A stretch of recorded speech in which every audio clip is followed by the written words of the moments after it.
नमस्कार मैत्रिणींनो, स्टार प्रवाह मालिका प्रेमाची गोष्ट ज्या आजच्या भागामध्ये मुक्ता प्रेग्नेंट आहे असा गजर करत स्वाती सर्वांना सांगत फिरते आणि त्यामुळे घरातलं वातावरण खूपच आनंददायी असतं। सर्वजण मुक्ताला चिडवू लागतात, पण पुढे आता इंद्रा मुक्ताला कौतुक करता करता तिला आठवतं की अरे पण मुक्ता कधी आईच होऊ शकणार नाहीये, मग तुम्ही सर्वजण तिला का चिडवत आहात, हे खोटं आहे।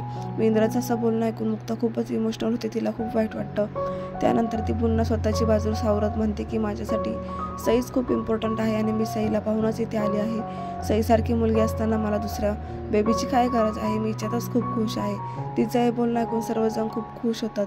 त्यानंतर घरात जळायचा वास येतो आणि सर्वजण धावतच किचनमध्ये जातात।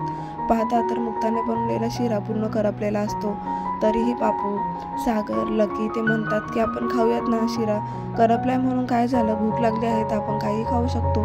पण मात्र मुक्ता म्हणते बापूंना की बापू तुम्हालाही खायचं आहे का, तर बापू म्हणता अगं आपल्या सुनेने पहिल्यांदाच काहीतरी बनवलंय ते इतक्या प्रेमाने, मग आपण त्याला नाकारायचं कसं काय, खाऊयात ना आजचे दिवस शिरा, करपलाय म्हणून काय झालं, मी तर खाऊनच पाहतो, तो खातो तर त्याला खूप आवडतो।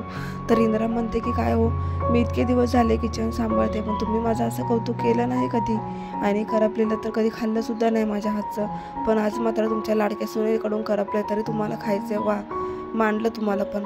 आणि मग त्यानंतर आता ऑफिसमध्ये मीटिंग चालू असते सागरच्या, तिथे आता हर्षवर्धन आणि सावनी एंट्री करतात आणि ते दोघांना पाहून सागरला खूप मोठा धक्का बसतो। तर आज सावनी आणि हर्षवर्धन एक मोठाच प्लॅन घेऊन सागरकडे धक्का देण्यासाठी आलेले आहेत। तर आता सागर खूप चिडतो, सागरला कळतं की हर्षवर्धनने त्याच्याच कंपनीमध्ये सर्व प्रॉडक्ट्सचे शेअर्स आहे ते विकत घेतलेले आहे, आणि मग आता सागर त्या क्लायंटसमोर खूपच अरेरावीची भाषा करतो हर्षवर्धन आणि सावनी बरोबर।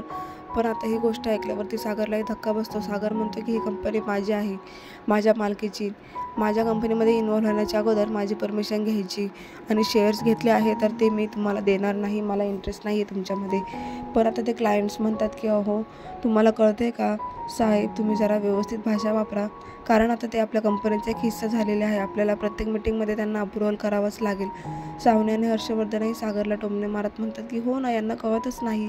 तर ते क्लायंट अजून म्हणतात की तुमची भाषा जरा बदला, एक लक्षात ठेवा, यामुळे आपल्या कंपनीला फायदा होणार आहे, जर आपले शेअर्स कोणी विकत घेतले तर प्रत्येक प्रॉडक्ट मागे आपल्याला प्रॉफिट होतं, हे विसरू नका साहेब, तुम्ही असं चिडचिड करून आपली आलेली संधी गमावू नका।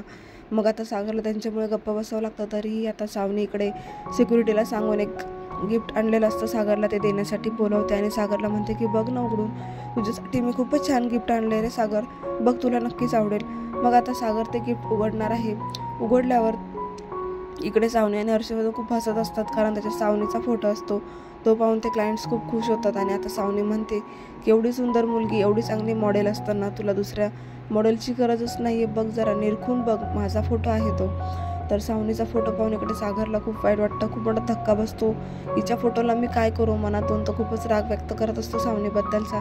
पण सावनी मात्र सागरला म्हणते की तुला आता शेअर्स विकत घेतले तर तुला आता एका मॉडेलची पण गरज आहे ना, मग एक काम कर ना, तुझ्या इथे फोटो लावण्यापेक्षा तुझ्या स्टाफमध्येच माझा फोटो लाव, म्हणजे रोज तो फोटो बघून तरी तुझे विचार बदलतील, एक एवढ्या सुंदर मुलीला पाहून नक्कीच तुझं पॉझिटिव्हिटी वाढेल। तर सागर म्हणतोय की मला गरज नाही आहे अशा सुंदर मुलीची, तसं मला वाटलं पण पाहिजे ना, ते तुम्हीच का म्हणत आहात, ही कंपनी माझी आहे आणि ती काय करायचं, फोटो कुठे लावायचा, काय करायचं हे माझं मी पाहिल ना। मग आता हर्षवर्धन आणि सावनी त्याला चॅलेंज करत म्हणतात की चल सागर, तुला मी चॅलेंज करतो, तुला सावनीचा फोटो स्टाफ रूममध्ये नाही लावायचा आहे ना, मग एक लक्षात ठेव, तू 24 तासांच्या आत एक मॉडेल फक्त आणून दाखव आम्हाला, आणि ह्या क्लायंट्सने तिला ॲक्सेप्ट करायला हवं, यांनी जर ॲक्सेप्ट केलं तर मी स्वतःहूनच माघार घेईन, पण हे तुझ्यासाठी खूप मोठं चॅलेंज आहे सागर, कारण 24 तास तुला आम्ही देतोय। तर आता नंतर थोड्याच वेळ तिथे मुक्ता येते, सागरने डबा आणलेला नसतो म्हणून तो देण्यासाठी। तर आता सागर, सावनी आणि मुक्ता तिघाही एकमेकांना बोलत असतात। तर सावनी म्हणते की बघ मुक्ता, माझं सागर माझ्यावर अजूनही प्रेम करतो, म्हणून तो मला सारखं ऑफिसमध्ये बोलवत असतो। तर पुढे आता सागर मुक्ताचा हात पकडतो आणि म्हणतो की तुम्ही इतक्या प्रेमाने माझ्यासाठी डबा घेऊन आलात ना, चला ना मग आपल्या स्टाफमध्ये आपण जाऊन खाऊयात।